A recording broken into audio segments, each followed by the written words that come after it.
So you got a new amplifier and you don't like it. Maybe it's not the amp. Might be your overdrive pedal.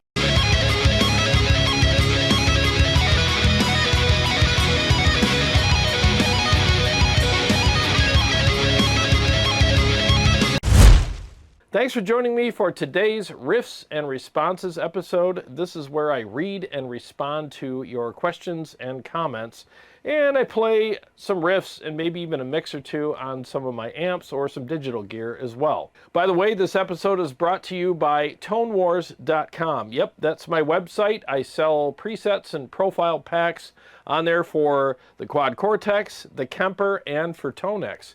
And I just released my new capture pack of the Friedman JEL20 on the Quad Cortex, and within probably a day, I should have my ToneX captures of that amplifier up on the website as well. So if you want to support the channel and get some awesome guitar tones for yourself, click the link below and go to my website, again, ToneWars.com, and get some awesome guitar sounds for yourself. All right, enough with the shameless plugs. Let's go ahead and read and respond to the first comment. My first comment is from Gabriel Stevens, and this is from the Friedman JEL20 versus the MT15 and Mark 525 video. He says, well, this didn't help my desire to buy a JEL, especially since I also own a MT15 and I think it's awesome. I do think you have the gain up too high on the MT15 if you're boosting it, and that would clean up the fizz a bit, but even then I think it would have a hard time versus the Friedman. Okay, so, well, thanks for watching the video and for commenting. I appreciate it, man. I welcome all comments here. So, so basically, I get this, not a lot, but I get it enough. Some people say, oh, you use too much gain. Well, the context that people always leave out is you use too much gain for the kind of music I would play.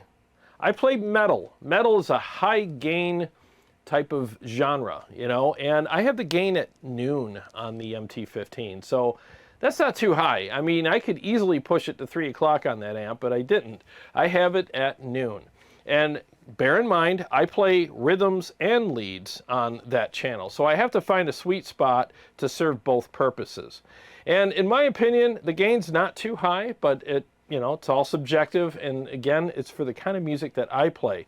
And believe it or not, a lot of times when people say that, I'll literally go to their channel just to get some context and go, well, I wonder where he's coming from.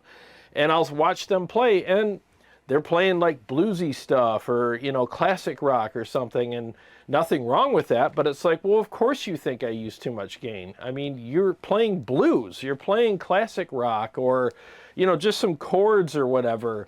And of course you think that I use too much gain because that wouldn't work for you. But just because it doesn't work for you and the type of music that you play doesn't mean that what I'm doing is wrong. Because if I want to flip that around, I could say, you don't use enough gain and you don't boost your amp. You should be doing that. But I'm leaving out the context where it's like, I'm doing modern metal and guitar solos. So you see what I'm saying? Like, context is really important. So if you're going to leave comments, make sure you leave some context with that as well. I would really appreciate it. You didn't do anything wrong here. I'm just saying, like, always, you know, leave some context so that people can have a better understanding of what you're saying. And I'm making a general statement when I'm saying that. Now, the other thing that he said is, you know, he says, since I own an MT15 and I think it's awesome, it is a great amp. I mean, in its class, as far as price and wattage goes and everything else, it's a great amplifier.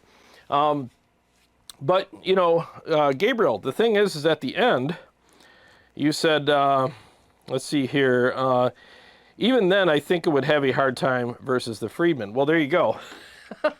And the thing is the way that the MT15 is voiced, it just has that little bit of a congested top end and a little bit of fizz up there. If I turn the gain down a little bit more, it wouldn't take any of that away. It's the way the amp's voiced. It's not the gain structure per se. It's probably that plus the voicing of the amp. So it's just the way it is. I mean, it's a $750 amp. I mean, what do we expect? It's not going to sound super awesome compared to more expensive amps, but Now, that being said, I think in a lot of comparisons it does, and I think it's still a great amplifier, but I really think that the Friedman outclassed it in that episode. I think it was clearer, more articulate, the gain structure held together better, and it was just an all-around better tone coming out of that amp, and you don't realize that until you put them on a switcher like the KHE switcher here and go directly back and forth. And that's when you hear huge differences between amplifiers.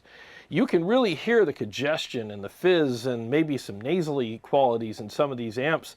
And then when you switch to an amp that's in a higher, class or whatever you want to call it, more expensive and hopefully built better, you're going to hear some differences. You're going to hear that clarity and that articulation and that less fizzy or the less nasally sound coming out of these amps. And it's very important that you do direct comparisons with amps so you can get a direct sound comparison between them and really have an understanding of what's going on there. But again, I really appreciate the comment, and please keep watching the channel. I always welcome all comments here. So let's go on to the next comment. All right, so this next comment is from Rock Dog, and he's commenting on my first impressions video on the Friedman JEL20. He says, I watched a couple of videos where the cleans were dialed in beautifully. The other channel was a crazy, brutal monster without the need for any pedals. I'd definitely rather get it out of the amp than anything else. I hate using any pedals to get what I need from an amp. Okay, well, here's another perfect example of no context.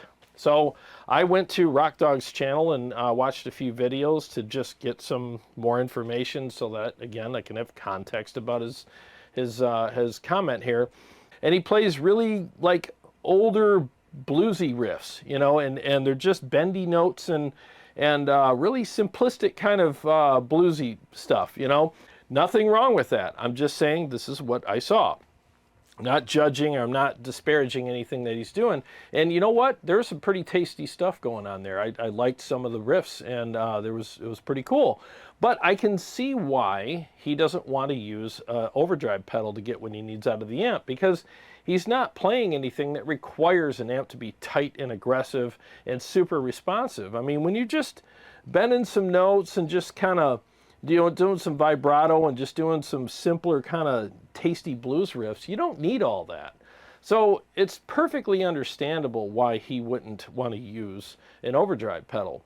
But for what I do, I absolutely need that attack, that aggression, that response, the sustain, especially when I'm hitting harmonics and pinch harmonics. I want them to be juicy and, and to sustain and last longer. I mean, you guys that play metal, you know what I'm talking about. So everybody needs the amp to do different things for them, and they're going to use pedals or not use them accordingly. And one other thing I want to say is I don't mind boosting an amp. I actually like it. I love it when an amplifier takes a boost pedal like a champ. I love it when I can dial in an amp and get a good tone out of it and make it sound good and get it the volume that I like, and then engage the boost pedal and go, oh, there it is.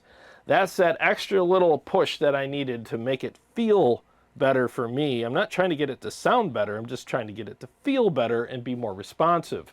And yes, it enhances the sound just a hair. Maybe it adds a little bit more aggressive top end to it, but it's extremely subtle. And there's some transparent boost pedals out there that don't change the tone really at all. And I like that too. All I'm looking for is a better response and a little more feel and some sustain. That's really it. And a boost pedal gives me that. So I hope that clears that up.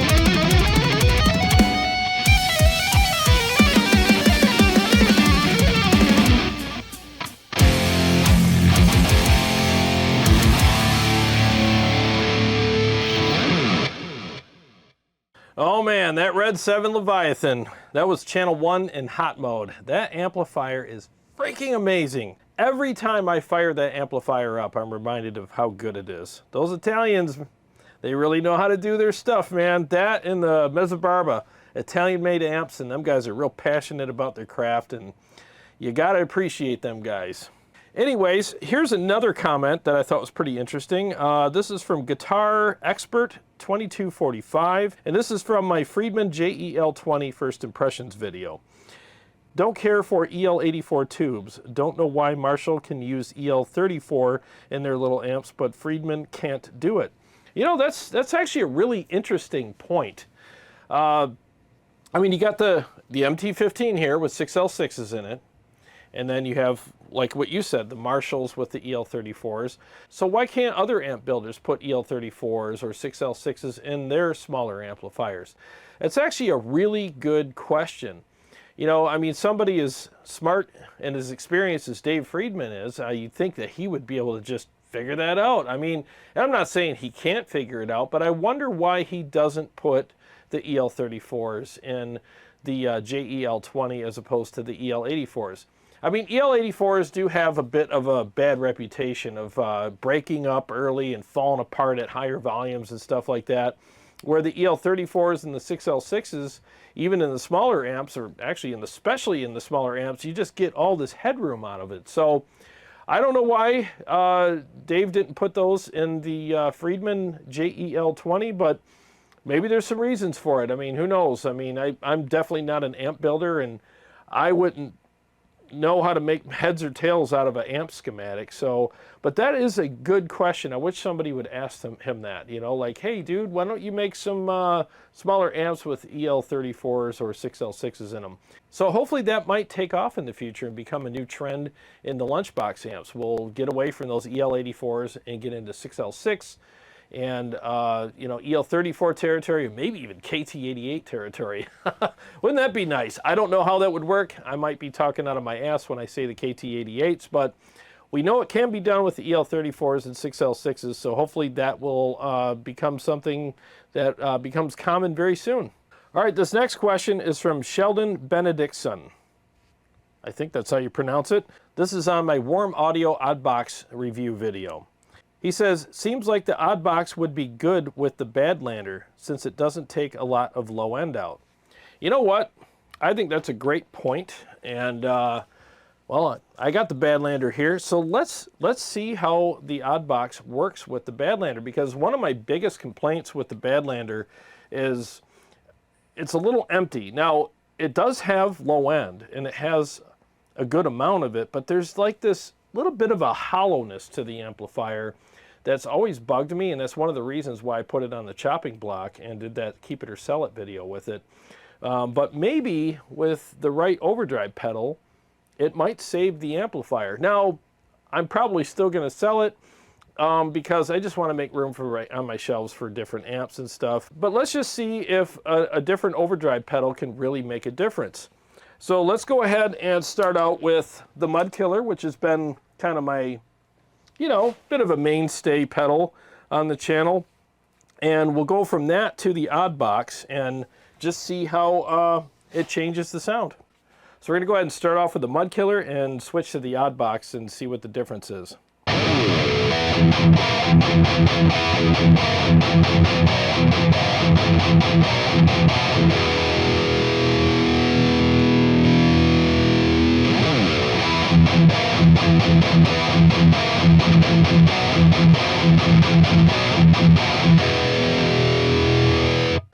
Yeah, huge freaking difference. So with the Oddbox, it was fuller, bigger sounding, a little meaner, and it felt better too. It didn't feel so hollow, and it responded a little better. I'm telling you, the Oddbox is definitely a pedal that everybody should have on their pedal board, because if you have other pedals that just aren't doing it for you with your amplifier, the Oddbox, if that doesn't do it, I don't know what to tell you. Now, what's nice about it is it has the UK and US modes. I have it in UK mode right now, which actually has a bigger push, and it really makes a huge difference. But if you want something a little more mellow, like if you have a super aggressive amp like the Stealth, and maybe the UK might be too much for it, Just switch to US mode and it pulls it back a little bit and it'll gel better with more aggressive amps. But yeah, I mean, I have, where is it? The volume's all the way up, drive's all the way down, and tone's in the middle. And it just sounds incredible when you compare them. I'm going to compare them again, and I'm going to start with the odd box this time and go to the Mud Killer. And you're going to hear a really big dip in the lows when I go to the Mud Killer.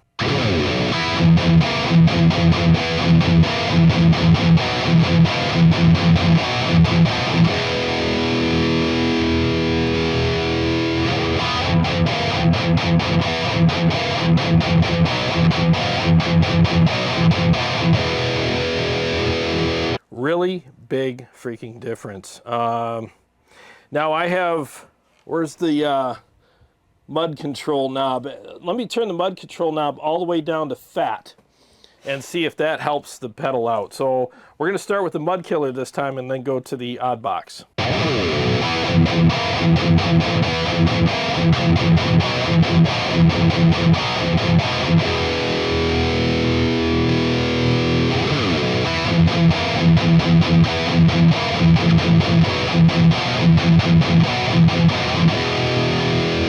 Still no contest.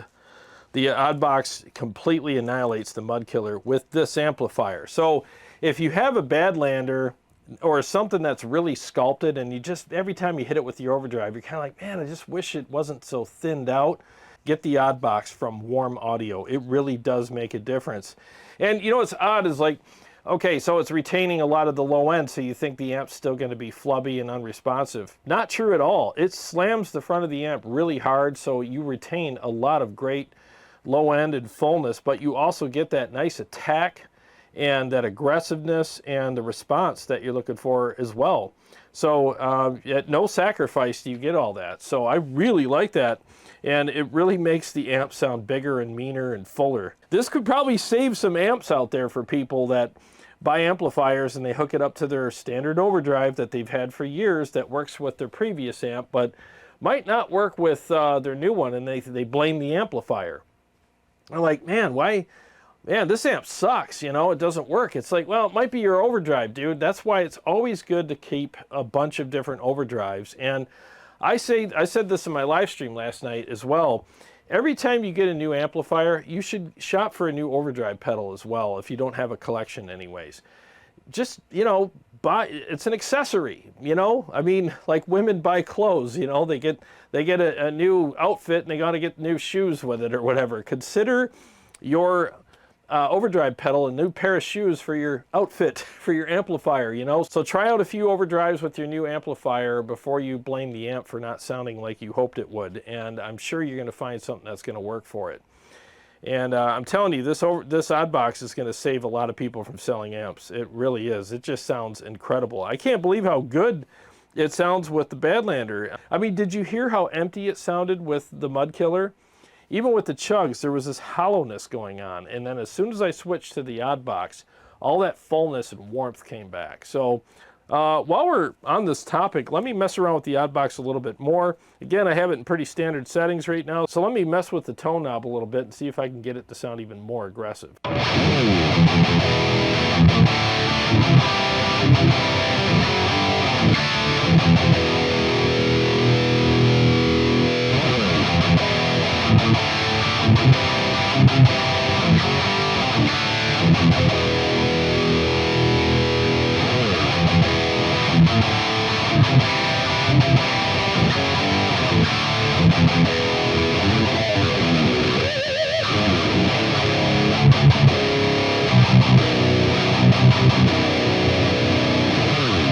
Unbelievable difference. So with the tone knob cranked, it sounded really aggressive. I'm going to bring it back to around 3 o'clock because I feel like that's a good spot for it as well. But man, what a big difference this pedal made with this amplifier. Seriously, get an odd box. It really is a great pedal. Let's go ahead and do a quick mix with this setup.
Wow, man, that amp sounds so much better with the odd box. I mean, the chugs were just so thick and heavy, and they just had this authority to them that they'd never had before. It was fuller and bigger sounding. Holy shit, that made a huge difference, man. Well, I learned something new today. I mean, I always knew to try different, overdrives and stuff like that, but today was the first day I really realized how important that was. I mean, you really have to pair the right pedal with the right amp. Now, there's some pedals that can be a little bit on the universal side, but even those pedals can struggle with certain amplifiers, especially really sculpted amps like the Badlander. So try that trick out with your Badlander or your amplifier, whatever it is, and just see if you like different flavors of overdrives. They really do make a big difference. Well, guys, that about does it for this episode. I hope you guys enjoyed it, and I had a lot of fun doing this one. I learned some cool stuff, and I got to play 2 awesome amplifiers. And I really appreciate the questions and comments that I get on all of my videos, and I'll try to get as many of them in these riffs and responses videos as I can each week. So if you have any questions or comments for me, please leave them in the comment section below in this one. The riffs and responses videos I pay attention to a lot and look for comments for the next riffs and response video, but obviously you comment on my other videos too. I do sift through those as well. And I want to thank everyone who's been purchasing the Quad Cortex JEL 20 preset pack from me. I really appreciate that. I really hope you guys are enjoying these captures and the preset that it comes with. And those just turned out so good. I'm real proud of those, and they sound amazing. So if you're into that Jakey Lee tone and you want to get something that sounds great for your Quad Cortex, go ahead and get some of those for yourself. And again, the ToneX ones will be up very soon, so check out tonewars.com for those. And I want to thank all my subscribers and Patreon supporters. I really appreciate you guys. And if you're new to the channel and you like what I do here, please subscribe and click the bell so that you can be notified every time I either go live or come out with new episodes.